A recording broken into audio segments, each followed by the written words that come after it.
Chapter 12 Ursa Minor. Dinner mercifully ended when Papa Bear rose from the table and stomped up to his room. It was then that all of the women took young Polaris off into the woods for what was to come. "Oh, this is so cool! I get to open time again. I'm so excited." "Yes, dear." Mama Bear placated her son with a concerned look. "I know." "So what should I answer first?" The cub pondered as he slid alongside Falon. "Your father, the Gray Lady, the wolf? Oh, I know. How about I tell you about your love life? Everyone loves those readings." "No," Falon said quickly. "I have no interest in love." "Really?" The large starry eyes blinked. "That's weird. I thought girls always wanted to know about that stuff." "Well, that's a strike against you," the hunter scoffed. "Men could all light themselves on fire for all I care." "Hey, I'm a man." "Not yet you aren't." "Does that mean you won't like me anymore when I grow up?" The tone of the young cub's voice struck a sympathetic chord in Falon's chest, and she was surprised how sincere the boy sounded. "Only if you try to make me your bride," she told him with a slight smile. "Oh," Pole giggled. "don't be silly. I already know who that's gonna be." "Oh, really?" Mama Bear said with a raised brow. "It's okay, Mama. You'll like her." "I better," Ursa mused. "Pa's gonna like her too," Pole continued to chatter. "but he'll pretend he doesn't. She'll make him feel old and moldy. He won't like that much. But we'll take over the farm, and that'll settle me down. He'll like that part. Aha! There's the wolf." All eyes shifted to Arthur, who was stalking them so quietly that even Falon had missed him. "It's okay. You can join us." The black wolf paused for a moment, then stepped up next to Falon and walked with the group. "I try not to be surprised anymore when he does that," Mama Bear said as she watched the predator carefully. "It's all right," Pole continued without losing any cheerfulness. "He's supposed to be here. I think he's Falon's friend. He's important too. There's something else. Doesn't make much sense, though." He scrunched up his face, thought hard for a moment, and then shrugged. "Well, I don't know. Oh well, it'll all make sense eventually. Ah, here we are." A pair of large trees grew together in their path. Polaris climbed into the branches and reclined with a sigh. Mama Bear and Baba Hilda found comfortable places to sit, and the others followed their elder's example. Arthur laid his head in Falon's lap and closed his eyes. They all sat and did nothing while the sun settled into the horizon. "What happens now?" Falon asked after nothing happened for what felt like a very long time. "We wait," Baba Hilda said before anyone else could speak. Falon did not want to wait. She was tired of being led around in the dark at the mercy of others. She felt like she was being played with, as if her life was some great cosmic joke or an elaborate musing woven by a bard to elate a discontented audience. The bard's purpose was to keep the mob's attention with the curiosity of what great disaster would befall the foolish hero next. What did the next verse hold? What inevitable doom awaited her? Would hubris undo her in the woods, or worse, lead her to marrying some arrogant prince? She doubted that last part. She was a hunter, a woodcutter, a woman whose thick arms and mannish haircut would protect her from the fairy tale ending. Happily ever after could go drown itself in a lake. What I want, what I really want is... Falon breathed in deeply and let it out slowly. She had waited for deer before. She could wait for an excitable bear cub to speak. Silence filtered down around them as the stars dominated the sky. There was no moon, which was curious to her, but she shook her head, having more than enough to ponder already. Only the night time spoke in the dark.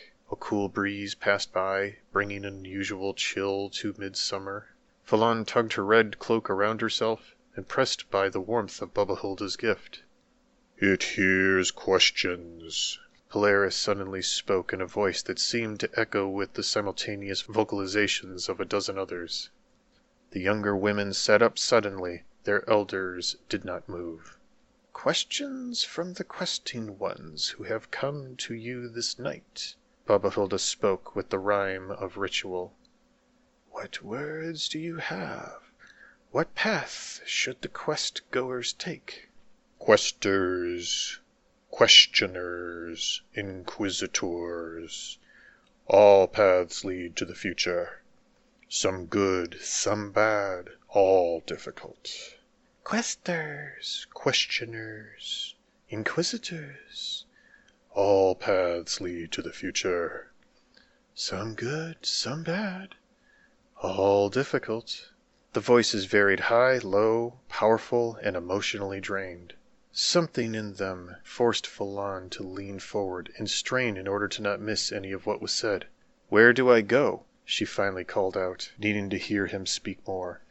Go where the path takes thee. How do I find it?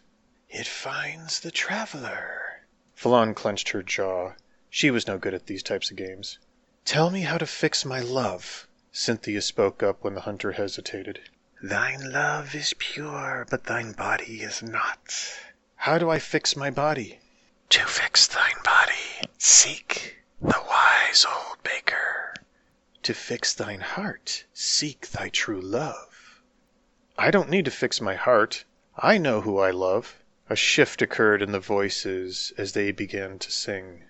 The body burns with passion most warm. The body burns the past away. The body burns no matter your form. The body burns as passions play. With care you burn and care you form. Be wrong with form and you betray. Silence fell, as did Cynthia's tears. Falon saw the opening and tried again. I seek my father's freedom. The voice shifted again, as a stern man and women spoke at once. You seek the jailer's end. She's too powerful for me. Then seek her impotence. She asks for something I can't give her. Then seek her competence. Why won't you give me a straight answer? The circles you run suit you. Polaris giggled in the voice of a goblin, pixie, or sprite. I don't have time for your games. My father is trapped in the mist, and I need to free him. The sands of time disjoint in the mist, A deep rumble answered. All paths lead to unpredictable places. Are you telling me you don't know the future? I do not know the end. Only the path and the possibilities. The wisdom to proceed is in the heart of the traveler. I don't know how to proceed. I need your wisdom. No, a dozen voices said all at once. What? Why? The wisdom to proceed is yours. Ours is ours, and clouds your way. You useless, sniveling child. Falon jumped to her feet as she shouted this, and took a couple of steps forward. Mama Bear stood, but Baba Hilda did not move. Polaris shifted forward and fell to the ground on all fours, facing her. He brought his head up and looked deep into her eyes. Slowly, he stalked towards her, his voice still full of powerful others. Look deep if you dare and see what I see. Look deep if you dare and know what you decree. Look deep if you dare, for knowledge is not free. Look deep if you dare, then have my sympathy. She could not look away. Pride had taken hold. Though her reason screamed for her to run, the hunter's instincts knew better. A predator would always chase anything that fled. The hunter squared her shoulders, stood her ground, and looked directly into the star-filled eyes. His pupils fled, but the cosmos swirled in their place, drawing Falon forward. The world slid out of focus, and the world fell away. Time unhinged, leaving only things and events. A rock hits a little girl's face. One cries, another jumps forward with a sharp fist. Feet fall from a high stone path as winged women swoop from above. A house in a swamp with monsters inside. One master reigns, another coils. A father watches his daughter give birth. He holds her hand and his breath. A little girl's fist smashes into a bully boy's face, knocking free teeth and bringing blood. Wolves run through the woods, chased by men with crossbows. A maiden sews pants from tanned hide, giggling madly as she works. A mother screams as her baby is cut free. Smiling, with dying breath, she whispers, "Selena." A pierced maiden burns in an oven as tears streak her face. A sister stares at an inn. Bruises cover her body. They said no. She spits blood at the wall. A mother sleeps with a traitor as a shadow watches. He casts his ring to the stone. An axe falls on a maiden's throat as blood from a dozen corpses fills a cauldron. Blue eyes, green eyes, amber eyes, bleeding eyes. A serpent screams, its eyes torn out, snapping blindly at the darkness. Venom injects into emptiness. A knight rides a griffin into battle, crying the name of his king. A cave, a tower, an oracle's den. All draw the hunter forward. All send the hunter away. A beautiful blonde mother hangs from a rich balcony. Gold and marble hang all around. A knight in the night slits another knight's throat. Grimly he says, "His will be done." Fangs tear a fur-covered throat as a spine is broken across a tree. Claws tear a child from its mother's womb as she cries for another little life. Razor jaws tear a hunter's hand before tossing the useless bits off into the darkness. Blood flows in rivers, filling the waters of a swamp. A shadow impales his cheating wife on a spear. Blood flows down a shaft as it plunges again and again. Red roses rise with bloody thorns tearing out the eyes of a fool. A young griffin is sold to a merchant for blood-soaked coins. Laughter echoes, cold as ice, freezing all in its path. A shadow screams at the moon and then turns into a wolf. A scepter bursts with rays from the sun, dissolving mist as it burns.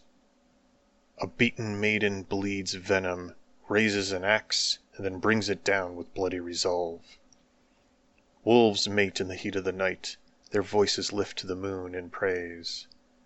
Voices of laughter sing and dance like fireflies across a field of fay.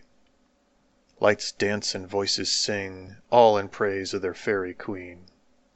Sweets fill a forest glen, a house made of cookies, crackers, and cakes. A red wolf sails across a sea of ice among a pirate's crew. A rich dandy prays before a tree with sacred chords. The maiden makes the man. Lead me there. A newborn and a wolf fall through the air, twisting and turning before striking the water below. A woman reads with serpents in her hair. Looking into the eyes of an observer, she speaks. The evening stars sent a serpent to the land. The serpent made Thalia with me. A young girl with serpents in her hair looks to her mother with tears in her eyes. I wish he'd come home.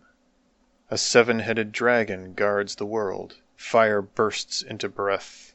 The serpent breathes the sunlight's flame. The king knows. Seek the tower. Seek the sun. Seek the oracle. Seek the sun. Seek the mist. Seek the path. Seek the way. A flash of light bursts forth, and then there is darkness. Enough! Stop it! Both of you! Falon! She's fainted. Pull! Pull! He's not moving. Don't worry, dear. These things happen. What happens? What happens? This? This has never happened before. Hush now. Let them be. Darkness. The world falls away, tumbling, tumbling, until nothing.